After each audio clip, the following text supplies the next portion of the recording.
We all know the major competitions of modern football, but what we often forget is that there used to be many others. Tournaments that were sometimes prestigious, sometimes surprising, sometimes even essential in their time, but that eventually disappeared. So in this video, we're going to look back at the history of these forgotten competitions, their origins, their defining moments, and above all, what led to their disappearance. We'll start right away with one of the most well-known, the Intertoto Cup.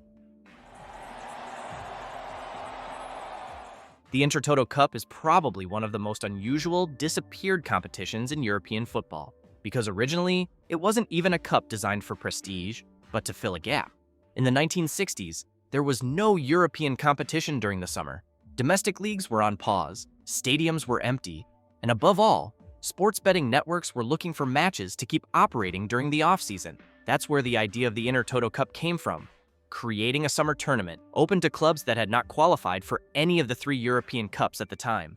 This is how, in 1961, the Intertoto Cup was launched. Its name comes from the fact that Toto was the term used for sports lotteries in many European countries. So Intertoto Cup can roughly be translated as Sports Lottery Cup. This identity is reflected in the competition's logo, which features the boxes that bettors had to tick. Its goal was simple: to give mid-table clubs a chance to play in Europe, even during the summer months. Over the years, it became a necessary step for ambitious teams that were still not strong enough to secure a real European qualification. For a long time, the competition offered no major trophy, no big final, no memorable European stage. But in 1995, everything changed. UEFA decided to officially integrate the Intertoto Cup into its structure. The winner was still not crowned European champion, but now earned a ticket to the UEFA Cup. Thanks to the Intertoto, some clubs went on to enjoy memorable European runs. Bordeaux, for example, qualified through the Intertoto in 1995, before reaching the UEFA Cup final a few months later with a certain Zinedine Zidane. But despite these great stories, the Intertoto Cup never managed to establish itself as a prestigious competition. Too many teams, too many matches in the summer, and a format often criticized by coaches, who feared a shortened physical preparation. In the early 2000s, UEFA completely reorganized its competitions and expanded the UEFA Cup. As a result, the Intertoto Cup no longer really served a purpose. It was officially abolished in 2008 after 47 editions. Today, the Intertoto remains a peculiar memory, a cup without prestige, but one that allowed many clubs to experience their first European nights. Among all the disappeared competitions in European football, the Cup Winners' Cup is undoubtedly the most prestigious. The idea emerged at the very beginning of the 1960s. UEFA had just launched the European Champion Clubs Cup, and several officials felt that national cup winners also deserved their own continental competition. In 1960, the Cup Winners' Cup was created, and from its very first edition, it brought together several major clubs from across the continent. The format was simple. The winner of the national cup in each country qualified for the competition, giving the tournament a real identity, that of clubs capable of rising to the occasion in knockout matches. Very quickly, the competition gained prestige. In the 1970s and 1980s, the Cup Winners' Cup became almost as important as the UEFA Cup, and some clubs used it to establish themselves on the European stage. FC Barcelona, for example, won it 4 times. The 1998 final, won by Chelsea, became the last in history. But despite its prestige, the Cup Winners' Cup gradually found itself pushed into the background. The level of the clubs involved became increasingly similar to that of the UEFA Cup. The 2 tournaments began to look alike, and the major national champions were already qualified for the Champions League. UEFA then concluded that the competition no longer really had a place in the European calendar. In 1999, the decision was made. The Cup Winners' Cup was officially abolished. Since then, domestic cup winners who do not qualify for the Champions League generally compete in the UEFA Cup, which became the Europa League in 2009. The Confederations Cup long remained one of the most unusual tournaments in international football, a competition that brought together the champions of each continent like a mini World Cup, but that eventually disappeared almost in complete indifference. Originally, it wasn't even a FIFA competition. In 1992, Saudi Arabia organized a tournament called the King Fahd Cup, inviting a few continental champions. FIFA took over the idea in 1997 and officially created the Confederations Cup. At first held every 2 years, then every 4 years, the winners of the continental competitions faced each other, joined by the host nation of the next World Cup and the reigning World Cup champion. The tournament then became a kind of full-dress rehearsal 1 year before the upcoming World Cup for the host country. Over the editions, the Confederations Cup delivered some memorable matchups. Brazil made it its own playground, winning the tournament 4 times, including the 2013 final against Spain. France also won it twice, in 2001 and 2003, in a tournament marked by the tragedy of Marc-Vivien Foé's death in the semi-final. And despite its intermediate status, the competition often served as a sporting barometer. But the Confederations Cup suffered from a simple problem. It added yet another tournament to an already overloaded calendar. Clubs complained about the accumulated fatigue of players. National teams were constantly traveling, and both UEFA and FIFA gradually restructured their competitions. When the World Cup was expanded to 48 teams starting in 2026, the international calendar was completely redesigned. The Confederations Cup no longer had a place. It was officially abolished in 2017 after 25 years of existence, with the final edition being won by Germany. The Intercities Fairs Cup is one of the most unusual competitions in the history of European football, because before being a tournament for clubs, it was originally a tournament for cities. The idea emerged in the 1950s, at a time when many cities were organizing international trade fairs. Several officials then thought that a football tournament could accompany these events and attract even more visitors.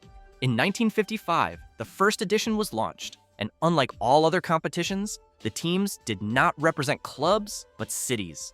This led to the appearance of teams like the London 11 or the Barcelona 11, made up of players from different local clubs. Very quickly, the competition caught the public's attention. It featured prestigious teams, full stadiums, and very attacking football. Over the editions, the format changed. Cities gradually gave way to clubs, and the Intercities Fairs Cup slowly became a true continental competition. FC Barcelona in particular built its reputation there, winning several editions during the 1960s. But despite its success, the Intercities Fairs Cup had a major problem. It was not organized by UEFA. It was run by an independent committee made up of club and city officials, which created tensions and a lack of consistency in how it operated. In the early 1970s, UEFA wanted to take control of the organization of European competitions. It therefore decided to create its own cup, intended for clubs not qualified for the European Champion Clubs Cup or the Cup Winners' Cup, the UEFA Cup. The final edition of the Intercities Fairs Cup took place in 1971. It disappeared that year, replaced by the UEFA Cup, even though UEFA does not officially recognize the Fairs Cup as part of its honors list. A unique situation. A competition considered the direct ancestor of the UEFA Cup, yet not integrated into its official history. Today, the Intercities Fairs Cup remains a symbol of a very different era of football. An era when cities could field composite teams and when the boundaries between professional and amateur football were still blurred. The Intercontinental Cup holds a special place in the history of football, because long before the Club World Cup, it was the competition that crowned each year the best club in the world. And this duel between Europe and South America often gave rise to some of the most legendary clashes in modern football. To begin with, it should not be confused with the FIFA Intercontinental Cup that exists today, and was recently won by PSG, even if the similarities are obvious. The idea emerged at the end of the 1950s. The European Champion Clubs Cup already existed, the Copa Libertadores had just been created, and a natural question arose. If the champions of each continent faced each other, who would be the world number one? In 1960, the first Intercontinental Cup was organized. Real Madrid faced Peñarol, and the competition immediately attracted worldwide attention. In its early years, it was an exceptional event. The champion of Europe against the champion of South America, often in incredible atmospheres, with extremely intense football. And then there were finals of almost unreal violence, such as those between Inter and Estudiantes, or between Celtic and Racing Club, which gave the cup a reputation as a dangerous tournament. Over time, the competition became more stable. The format evolved, moving from two-legged ties to a single final in Japan, held first in Tokyo and later in Yokohama. It was in this setting that Boca Juniors, Sao Paulo, and Manchester United won the cup. often in tight matches where South American football proved it had nothing to envy from Europe. But despite its prestige, the Intercontinental Cup had a limitation. It only involved two confederations. Over time, FIFA wanted to create a truly global competition. In 2004, the decision was made. The last Intercontinental final pitted Porto against once Caldas. From 2005 onward, the competition was replaced by the new FIFA Club World Cup, open to all continental champions. The Latin Cup is one of the most elegant and most overlooked competitions in the history of European football, a tournament that existed before the Champions League, and that brought together, for nearly 10 years, four of the great footballing nations: France, Italy, Spain, and Portugal. It is 1949. Europe is barely emerging from the Second World War. Continental competitions do not yet exist, neither does UEFA, and four federations want to create a tournament that brings together their national champions. Countries united by language, by culture, and by a certain idea of football. The format is simple. The champions of France, Italy, Spain, and Portugal meet at the end of the season in a host country to determine the best Latin club in Europe. Although short, the tournament quickly attracts attention. It features Real Madrid, FC Barcelona, and Stade de Reims, clubs that would become, a few years later, the giants of European football at the time. Some editions entered legend, like the 1955 edition, won by Real Madrid, just before the club went on to dominate continental football in the European Cup. For a decade, the Latin Cup held a very important place. It served as a real test, a laboratory, and even a model for the future European Champion Clubs Cup. But its fate was sealed once UEFA competitions took over. From 1956 onward, the new European Cup drew all the attention. Clubs wanted to focus their efforts on this more prestigious competition, and the Latin Cup was abandoned after only 8 editions. The Mitropa Cup is the first major European club competition.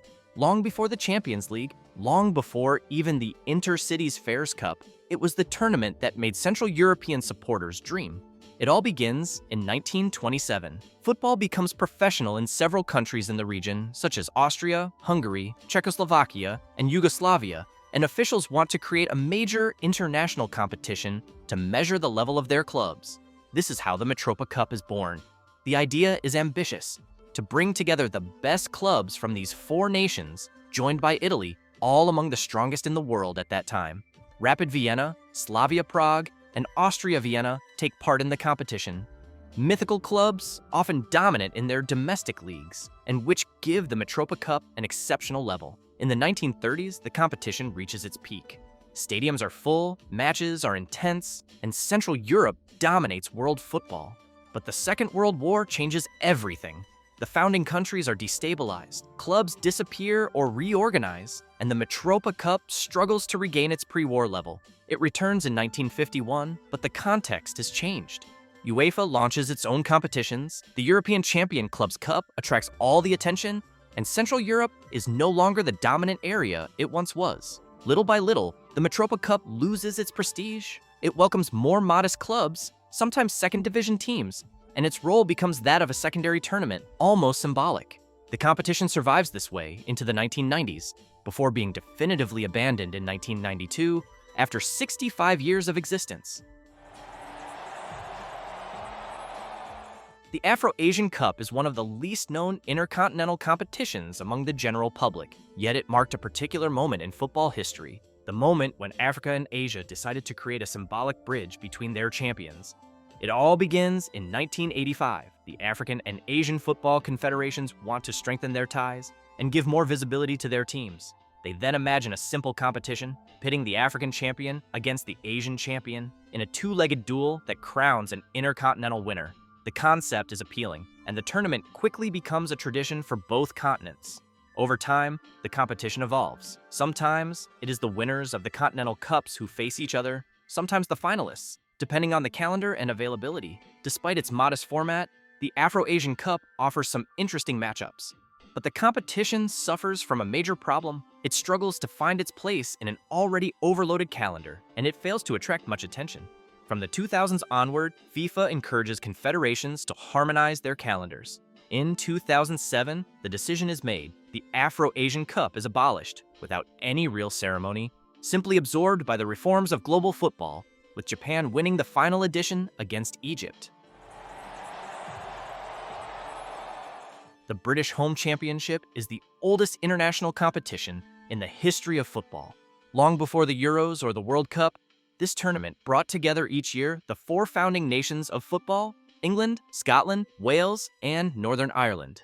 The first edition took place in 1884. At the time, it was a revolution. For the first time, several countries faced each other in an organized tournament with a final standings table. The championship quickly became an unmissable fixture on the British calendar. For decades, the British Home Championship played a major role. It was there that the first great stories of international football were written, where the first historic rivalries were born, and where the British national teams asserted their dominance. But over time, the tournament lost its importance. The emergence of European and global competitions completely reshaped the calendar. Clubs took up more and more space, and matches between the nations of the United Kingdom became less exceptional than before. In the 1970s and 1980s, disinterest grew.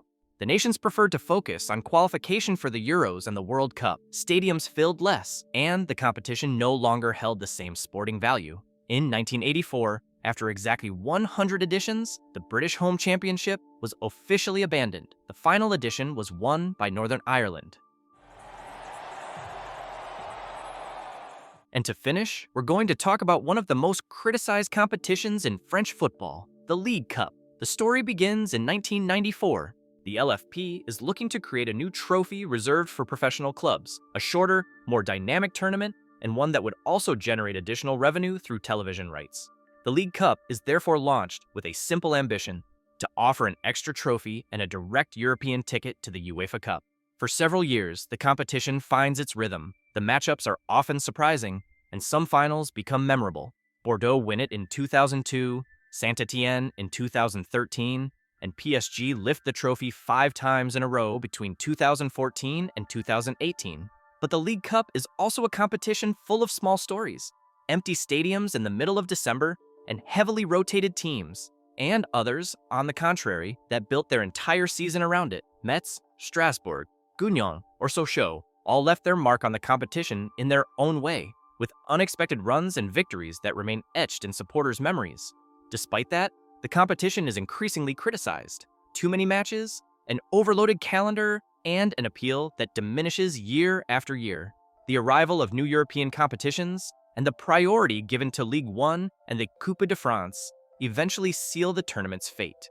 In 2020, the LFP announces the end of the League Cup. The final, won by PSG against Lyon on penalties, marks the end of a trophy that some did not miss, but that had still been part of the French football landscape for more than 25 years. We've just gone through 9 competitions that have marked the history of football. Tournaments that were sometimes mythical, sometimes surprising, and that showed just how much this sport has evolved over the decades. Tell me in the comments which one surprised you the most.